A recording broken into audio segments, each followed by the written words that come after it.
나는 지금도 그 사진을 꺼내본다.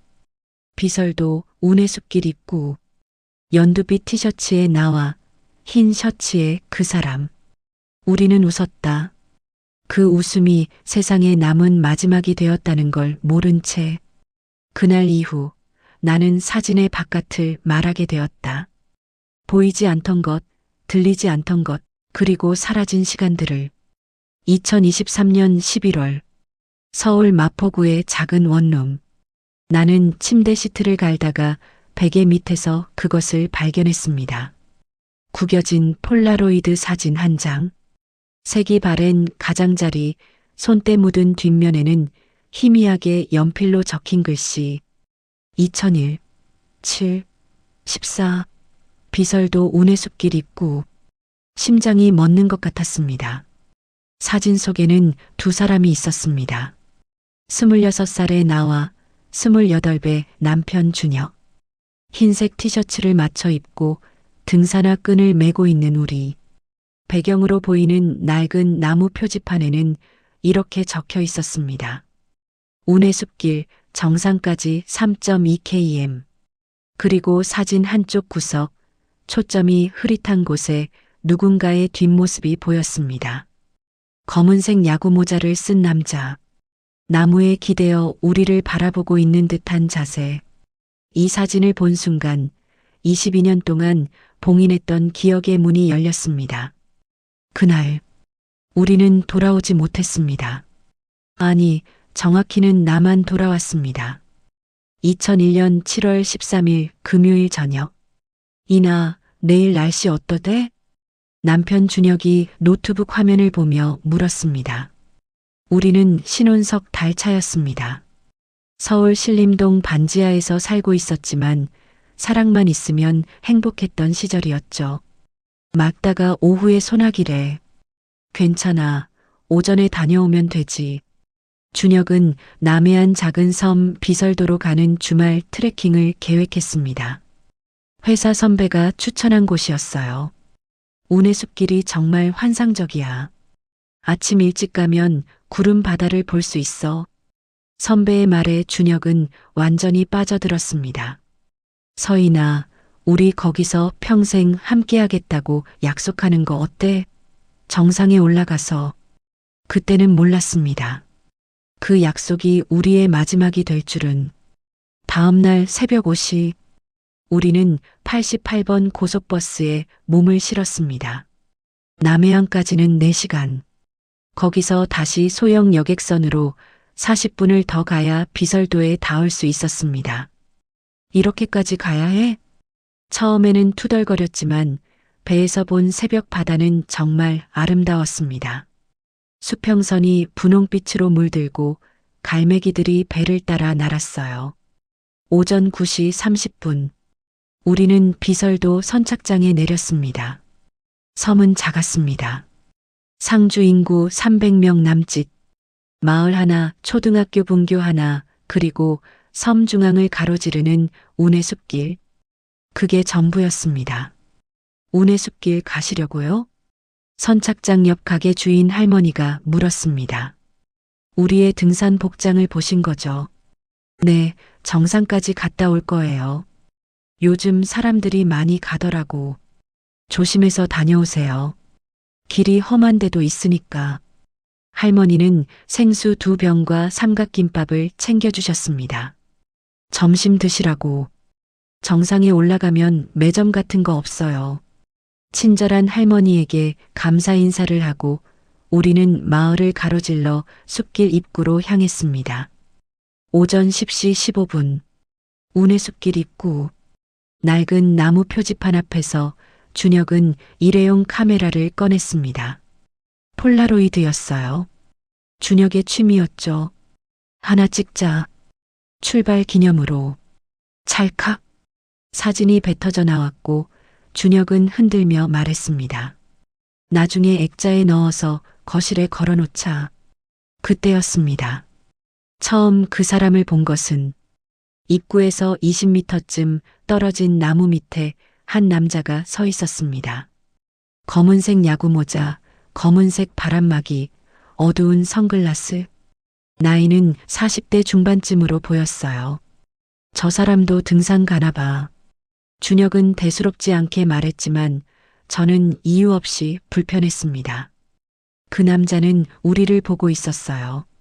정확히는 관찰하고 있었습니다. 빨리 가자. 우리는 숲길로 들어섰습니다. 처음 30분은 완벽했습니다.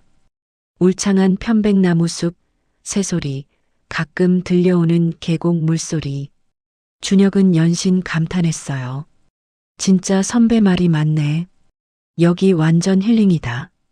하지만 곧 이상한 점을 발견했습니다. 이상한데 사람이 왜 이렇게 없지? 주말 오전인데도 우리 말고는 아무도 보이지 않았습니다. 등산로 치고는 너무 조용했어요. 오전 11시 20분. 우리는 첫 번째 쉼터에 도착했습니다. 평상과 간이 화장실이 있는 곳이었죠. 여기서 좀 쉬었다 가자. 물을 마시며 쉬고 있을 때 뒤에서 발소리가 들렸습니다. 그 남자였습니다. 검은 모자의 남자. 안녕하세요. 그는 낮게 인사했습니다. 목소리에 억양이 없었어요. 기계적이었습니다. 아, 네. 안녕하세요.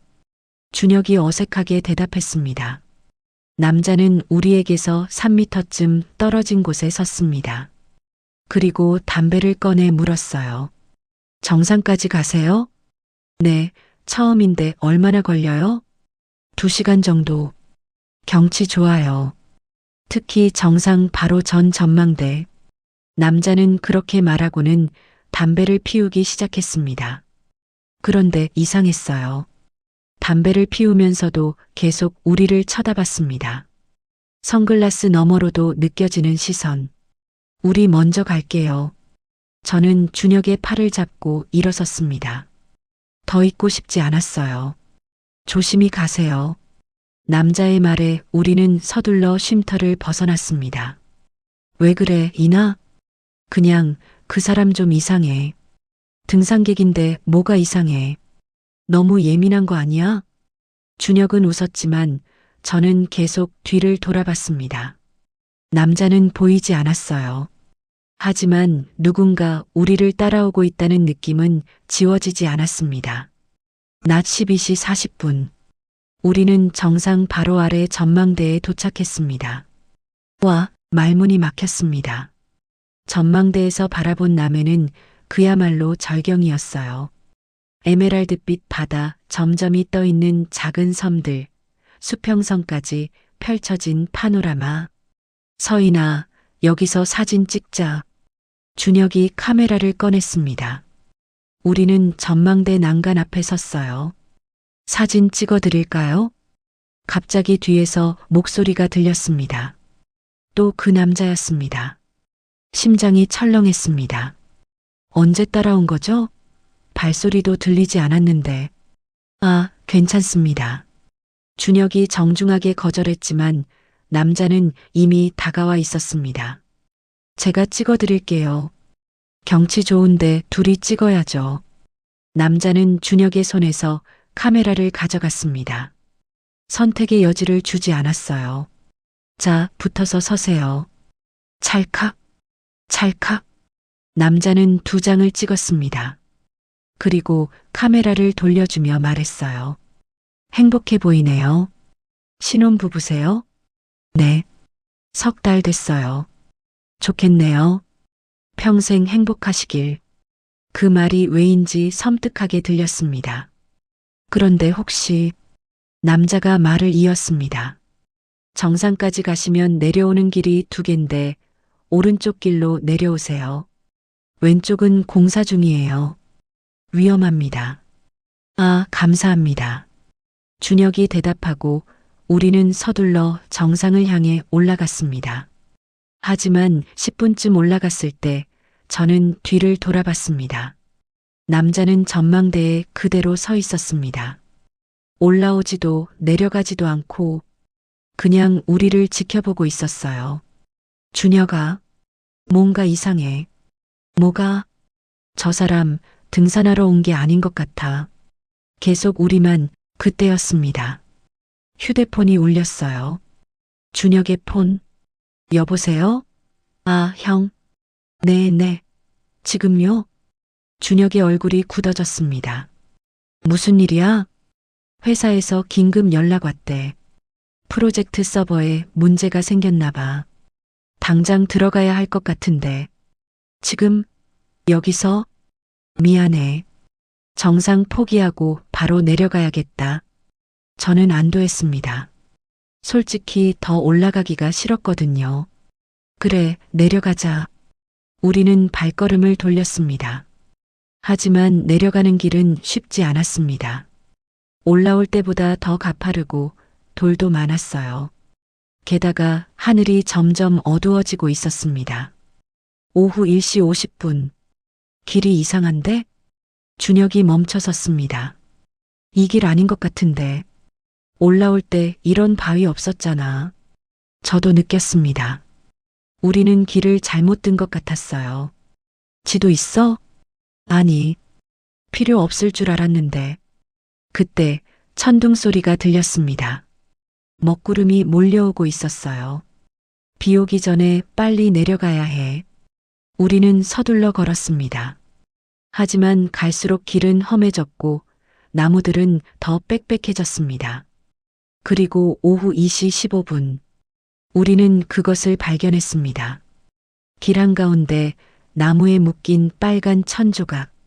그리고 그 밑에 놓인 낡은 배낭 하나. 이게 뭐야? 준혁이 배낭에 다가갔습니다. 저는 본능적으로 소리쳤어요. 만지지 마. 하지만 늦었습니다. 배낭 지퍼를 여는 순간 뒤에서 발소리가 들렸습니다. 여러 명의 발소리. 우리는 돌아봤습니다. 검은 모자의 남자가 거기 있었습니다. 그리고 그 옆에 2명의 남자가 더.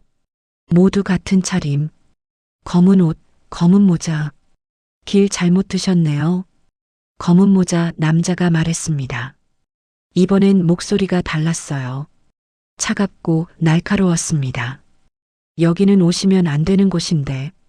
준혁이 제 손을 꽉 잡았습니다. 저희 그냥 갈게요. 길을 잘못 든 것 같아서. 아니에요. 남자가 한 걸음 다가왔습니다. 잘못 든 게 아니에요. 우리가 안내한 거죠. 순간 모든 게 이해됐습니다. 전망대에서의 말. 오른쪽 길로 내려오세요. 그게 거짓이었던 거예요. 우리를 여기로 유도하기 위한. 뭘 원하는 거예요? 제 목소리가 떨렸습니다. 간단해요. 배낭 열어봤죠? 그럼 이제 선택하셔야 해요. 선택? 우리와 함께 내려가시거나 아니면. 남자는 말을 끝내지 않았습니다. 하지만 의미는 분명했어요. 준혁이 제 앞으로 나섰습니다. 제 아내는 아무것도 몰라요. 저만 데려가세요. 준혁아. 저는 준혁의 팔을 붙잡았습니다. 하지만 준혁은 저를 뒤로 밀었어요. 서인아, 괜찮아. 내가 해결할게. 그게 준혁의 마지막 말이었습니다. 남자들이 다가왔고 저는 비명을 질렀습니다. 하지만 숲은 너무 깊었고 아무도 들을 수 없었어요. 그리고 저는 의식을 잃었습니다. 눈을 뜨니 병원이었습니다. 2001년 7월 16일 월요일 오전. 정신 드세요? 이름이 어떻게 되세요? 간호사가 물었습니다. 서인이에요. 남편 되시는 분은요? 준혁이는요? 간호사는 대답하지 않았습니다. 대신 의사를 불렀어요. 나중에 들은 이야기는 이랬습니다. 저는 7월 15일 일요일 저녁 7시 비설도 선착장 근처 바위에서 발견되었다고 합니다. 온몸이 젖어 있었고 머리에 상처가 있었으며 심한 저체온증 상태였다고요. 발견한 사람은 그 할머니였습니다. 가게를 닫고 가던 길이었대요. 준혁이는요? 제 남편은 어디 있어요? 저는 계속 물었습니다. 하지만 아무도 대답하지 않았어요. 경찰이 왔습니다. 남해경찰서 형사. 부인, 기억나는 거 말씀해 주세요. 남편분이 지금 실종 상태입니다.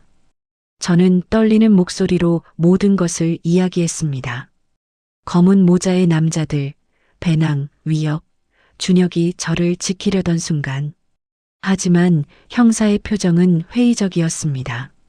부인, 비설도 운의 숲길에서는 아무 일도 발견되지 않았습니다.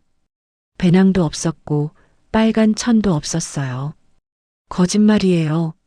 분명 있었어요. 그리고 목격자도 없습니다. CCTV도 없고요. 부인이 어떻게 선착장까지 왔는지도 모르겠고 제가 걸어온 게 아니에요. 누군가 저를 거기 버린 거예요. 형사는 한숨을 쉬었습니다. 부인 혈액 검사 결과가 나왔는데 진정제 성분이 검출됐습니다. 그리고 머리 상처도 외부 충격이 아니라 본인이 넘어지면서 아니에요. 제가 본 거예요. 그 남자들이. 하지만 아무도 믿지 않았습니다. 수색대가 열흘 동안 운의 숲길을 샅샅이 뒤졌지만 준혁은 발견되지 않았습니다. 배낭도 빨간 천도 그 어떤 단서도 마치 처음부터 없었던 것처럼 결국 사건은 실종으로 종결됐습니다. 추정 원인은 등산 중 사고, 준혁은 아마 계곡에 추락했을 거라는 게 경찰의 결론이었어요. 저는 정신과 치료를 받았습니다. PTSD 진단. 의사들은 제가 트라우마로 인해 기억을 왜곡하고 있다고 했어요. 시간이 흐르면서 저도 스스로를 의심하기 시작했습니다. 정말 내가 본 게 맞나?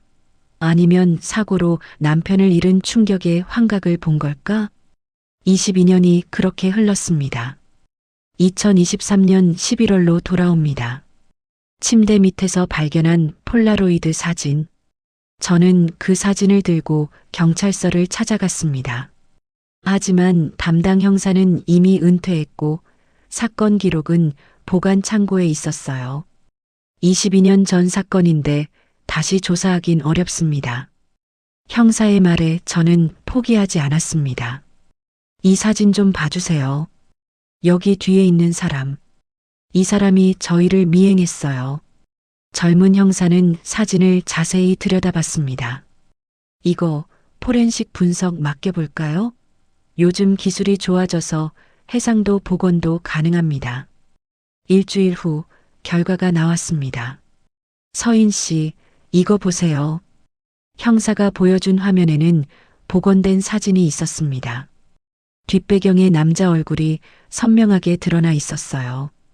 이 사람 데이터베이스에서 찾았습니다. 형사가 파일을 열었습니다. 김모 씨, 56세. 2015년 밀수 조직 관련으로 체포됐다가 증거 불충분으로 석방된 인물입니다. 밀수? 네. 당시 남해안 일대에서 활동한 조직이었어요. 주로 섬 지역을 이용해서 물품을 은닉하고 거래했대요. 저는 숨이 막혔습니다. 그럼 그날 배낭은 아마 거래 물품이었을 겁니다. 그리고 운이 나빴던 거죠. 부부가 그걸 발견한 거. 그럼 제 남편은? 형사는 조심스럽게 말했습니다. 증거가 필요합니다. 이 사진만으로는 부족해요. 그때 저는 기억했습니다. 준혁이가 사진을 2장 찍었어요. 전망대에서 그 남자가 찍어줬던. 그럼 그 사진은요? 폴라로이드였는데 준혁이 배낭에 넣었을 거예요. 우리는 다시 증거물 보관소를 뒤졌습니다. 22년 전 수색에서 발견된 준혁의 소지품들, 그리고 찾았습니다. 방수 파우치 안에 봉인된 폴라로이드 한 장, 전망대에서 찍은 사진, 저와 준혁, 그리고 카메라를 든 남자의 그림자. 이거면 됩니다. 형사가 말했습니다. 이제 재수사 가능합니다. 재수사가 시작됐습니다. 경찰은 2001년 당시 비설도 출입 기록을 다시 조사했습니다. 그리고 놀라운 사실을 발견했어요. 7월 14일 우리가 탄 배에는 승객이 12명이었습니다. 그중 3명이 당일 저녁 배로 돌아가지 않았어요. 저와 준혁, 그리고 한 명 더. 김모 씨, 당시 가명을 사용했습니다. 하지만 지문 데이터베이스 대조 결과 동일 인물로 확인됐어요. 더 놀라운 건 그 다음이었습니다. 2001년 7월부터 9월 사이 비설도에서 3건의 실종 사건이 더 있었습니다. 3건이나요? 네. 모두 등산객이었고 모두 운해숲길 근처였어요. 하지만 사건들이 각각 다른 시기여서 연관성을 못 찾았던 겁니다. 경찰은 김모 씨를 소환했습니다. 그리고 오랜 조사 끝에 그는 입을 열었습니다. 2001년 여름 우리 조직은 비설도를 거점으로 사용했어요. 운해숲길 중간에 물건을 숨겨두고 거래했죠. 어떤 물건이었습니까? 말할 수 없어요. 하지만 관광객들이 가끔 길을 잘못 들어와서 발견했습니다. 그럴 때는 김모는 말을 멈췄습니다. 당신이 직접 죽였습니까? 아니요. 저는 망을 봤을 뿐이에요. 다른 사람들이. 이준혁 씨는 어떻게 됐습니까? 김모는 한참을 침묵하다 말했습니다. 바다에 버렸습니다. 더 이상 들을 수 없었습니다. 하지만 이야기는 여기서 끝나지 않았습니다. 어느 날 디지털 포렌식 전문가로부터 연락이 왔어요. 서인 씨, 혹시 당시 녹음된 자료 같은 거 없나요? 녹음이요? 네. 폴라로이드 카메라 중에는 음성 메모 기능이 있는 모델이 있었거든요. 혹시 남편분 카메라가. 저는 기억을 더듬었습니다. 준혁의 카메라. 분명 특별한 모델이었어요. 폴라로이드 CAPTIVA SLR 맞아요. 음성 메모 기능이 있었어요. 우리는 다시 증거물을 뒤졌습니다. 그리고 카메라를 찾았어요. 배터리는 이미 죽어 있었지만 내부 메모리는 남아 있었습니다. 전문가가 데이터를 복구했습니다. 있습니다. 녹음 파일 3개. 첫 번째 파일. 2001년 7월 14일 오전 10시 17분. 하나 찍자. 출발 기념으로. 준혁의 목소리. 그리고 제 웃음소리. 22년 만에 듣는 준혁의 목소리에 눈물이 났습니다. 두 번째 파일. 오후 12시 43분. 사진 찍어 드릴게요. 낯선 남자 목소리. 김모였습니다. 그리고 배경에서 들리는 희미한 소리. 2호 지점 확인. 다른 남자의 무전기 소리였습니다. 세 번째 파일. 오후 2시 16분. 발소리와 거친 숨소리로. 서인아, 괜찮아. 내가 해결할게. 준혁의 마지막 목소리. 그리고 이어지는 소란. 비명. 충격음. 그리고 준혁의 목소리 하나 더. 이나야 사랑한다. 파일은 거기서 끊겼습니다. 저는 바닥에 주저앉아 울었습니다. 22년 만에 들은 준혁의 마지막 말. 그가 마지막 순간까지 저를 생각했다는 것. 2024년 3월. 비설도 운해숲길 입구에 작은 추모비가 세워졌습니다. 2001년 여름 이곳에서 사라진 이들을 기억하며 비설도 밀수 조직 사건은 총 7명의 피해자를 낸 것으로 밝혀졌습니다. 준혁을 포함해서요. 김모를 포함한 조직원 5명이 체포됐고 현재 재판이 진행 중입니다. 준혁의 유해는 아직 발견되지 않았습니다. 바다는 넓고 22년은 긴 시간이니까요. 하지만 저는 이제 알고 있습니다. 준혁은 끝까지 저를 지켰다는 것. 제가 살아남은 건 준혁의 선택 덕분이었다는 것. 그리고 진실은 언젠가 드러난다는 것. 오늘 저는 다시 비설도에 왔습니다. 운해숲길 입구. 낡은 표지판 앞. 손에는 22년 전 그날의 폴라로이드 사진. 준혁아. 저는 숲을 향해 말했습니다. 이제 쉬어도 돼. 진실을 다 밝혔어. 내가 날 지켜준 거 세상이 다 알게 됐어. 바람이 불어왔습니다. 편백나무 사이로 햇살이 스며들었어요. 어디선가 새소리가 들렸습니다. 운의 숲길은 모든 것을 기억하고 있었습니다. 그날의 안개, 그날의 비명, 그날의 사랑을. 그리고 22년의 침묵 끝에 마침내 말하기 시작했습니다. 이 이야기는 범죄의 끔찍함과 진실 규명의 중요성을 다루기 위해 창작되었습니다. 실제 사건과는 무관하며 모든 인물, 장소, 조직은 허구입니다. 우리는 기록합니다. 잊히지 않기 위해 사라진 이들이 언젠가 돌아올 수 있도록 구독과 좋아요는 큰 힘이 됩니다. 여러분의 추리를 댓글로 남겨주세요. 여기는 실종 그날 이후입니다.